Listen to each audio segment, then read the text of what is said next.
درانو کتونکو السلام علیکم. زه محمد سلمان همدرد د حق غږ پښتو چینل خبري لنډیز کې ستاسو قربا اوس تاسو پام را اړوم د مهمو خبرونو لنډیز ته.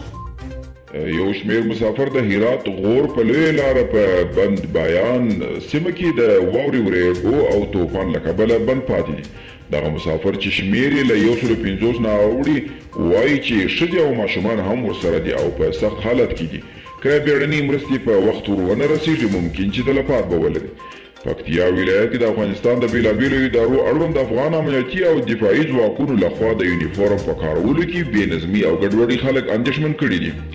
انجینر ګلبدین حکمتیار یوې جلسې ته د وینا پر مهال وویل چې په هېواد کې د وروستۍ مرموزې وژنې د استخباراتي کړیو کار دی او خلکو ته یې ډاډ ورکړ چې ژر به د اسلامي نظام خاوندان شو.